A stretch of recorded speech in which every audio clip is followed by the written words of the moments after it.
Imagine a stadium that's not just a cricket ground, but a time capsule of history, drama, and jaw-dropping moments. The Sydney Cricket Ground isn't just about cricket, it's where riots, military gardens, and even tram lines shaped its legacy. But the SCG holds secrets even most cricket fans don't know. Did you know it played a crucial role during World War II, serving as a training ground for soldiers and a hub for wartime efforts? Stick around as we take an insider look on one of the world's most iconic stadiums. The Sydney Cricket Ground's story begins long before it became the cricketing icon we know today. In the early 1800s, cricket was gaining popularity in Australia, but matches were played on makeshift grounds with no permanent home. That changed in 1848 when the first official match was held at what would later become the Sydney Cricket Ground. But the ground wasn't originally built for cricket. It started as a military garden. In 1851, Colonel Henry Bloomfield, a British officer, cleared the land to create a space for his soldiers to relax and play sports. By 1877, the ground was officially named the Sydney Cricket Ground, and it began to carve out its place in history. But the SCG's journey wasn't without drama. In 1879, during a match between England and New South Wales, a riot broke out over an umpiring decision.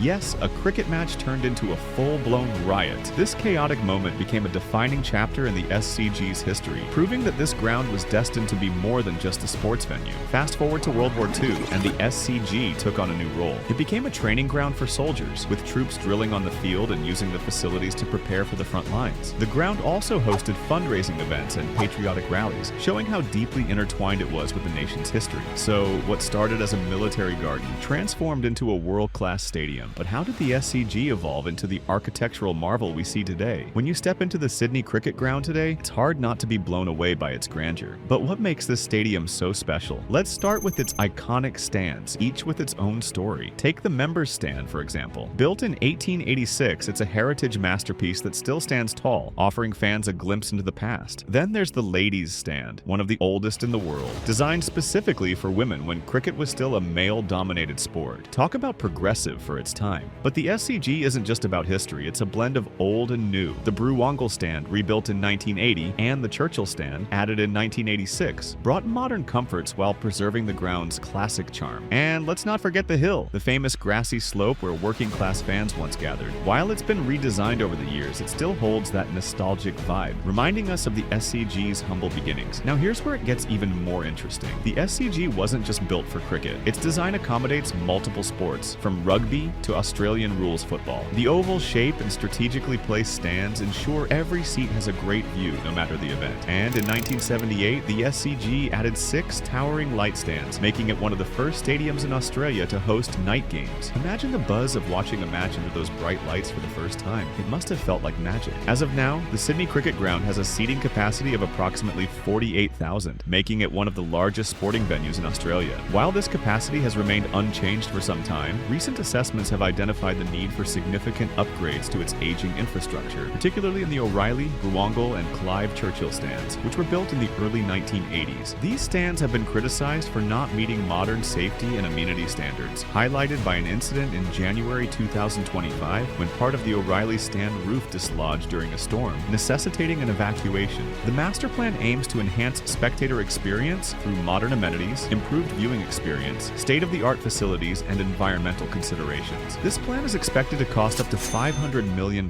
reflecting a significant investment in the future of the SCG. Fans argue that without these upgrades, the SCG risks falling behind other modern venues like Perth's Optus Stadium and Adelaide Oval. But the SCG isn't just about what you see, it's about what you feel. The atmosphere here is electric, thanks to its thoughtful design. The stands are close to the action so you can hear the crack of the bat, the roar of the crowd, and even the players' banter. It's an immersive experience that keeps fans coming back year after year. And speaking of unforgettable experiences, the SCG has been the stage for some of the most iconic moments in sports history. And hey, if you found this video valuable, then leave a like and subscribe to the channel. Alright, let's start with cricket, the heart and soul of the SCG. One of the most iconic moments here was Don Bradman's final innings in 1948. The Invincibles, as Bradman's team was known, were unstoppable, and the SCG was packed to the brim with fans eager to witness greatness. But here's the twist. Bradman, needing just 4 runs to finish with a career average of 100, was bowled for a duck. The crowd fell silent. It was a moment of heartbreak, yet it cemented Bradman's legacy as one of the greatest cricketers of all time. Then there's the Ashes, the fierce rivalry between Australia and England. The SCG has hosted some of the most thrilling Ashes matches, including the infamous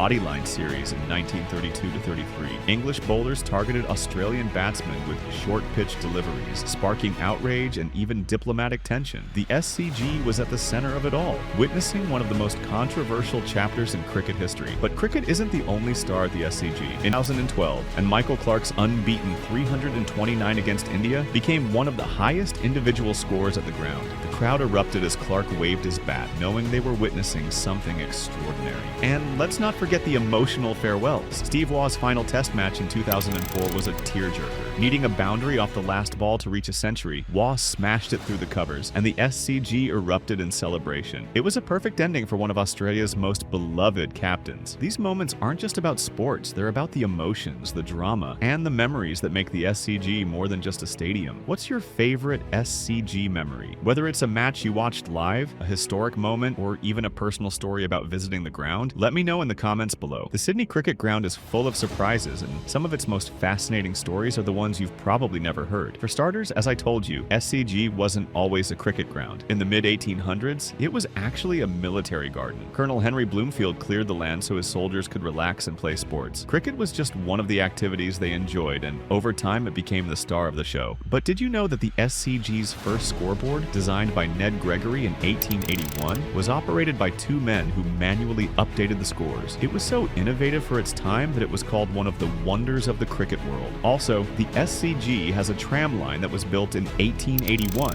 making it one of the most accessible venues in Sydney. Fans could hop on a tram and arrive right at the gates, a convenience that's still appreciated today. And let's not forget about The Hill, the famous grassy slope where working-class fans once gathered. While it's been redesigned over the years, it still holds that nostalgic vibe, reminding us of the SCG's humble beginnings. In 1954, Queen Elizabeth II visited the ground during her royal tour of Australia. Over 50,000 people packed into the stadium to catch a glimpse of her. It's moments like these that show how the SCG isn't just a sports venue, it's a cultural landmark. While the Sydney Cricket Ground is undoubtedly iconic, it hasn't been without its fair share of controversies and challenges. Let's start with the pitch. Over the years, the SCG's playing surface has come under fire for being too heavily biased toward bowlers, especially pacers. Former Indian cricketers like Dilip Vengsarkar and Sunil Gavaskar have criticized the pitch, calling it substandard and excessively grassy. In fact, during a test match in 2021, the pitch was rated as average by the ICC, sparking debates about whether it was up to international standards. But the SCG has always been known for its unique conditions, and some argue that's what makes it so special. Love it or hate it, the pitch is part of the SCG's identity. Then there's the issue of crowd behavior. Back in the day, The Hill, famous grassy area for spectators, was known for its rowdy atmosphere. Brawls and excessive drinking were common, and it became a bit of a reputation problem for the ground. Over time, the SCG management made changes to improve safety and decorum, but it's a reminder that even the most beloved venues have their rough patches. And let's not forget the infamous Bodyline Series of 1932-33. The SCG was at the center of one of cricket's most controversial moments, as England's aggressive bowling tactics sparked outrage and even diplomatic tension between Australia and England. It was a dark chapter in cricket history, but it also highlighted the SCG's role as a stage for high-stakes drama. Despite these challenges, the SCG has always found a way to adapt and evolve. Whether it's upgrading facilities, improving crowd management, or addressing pitch concerns, the ground has proven its resilience time and time again. But here's something to think about.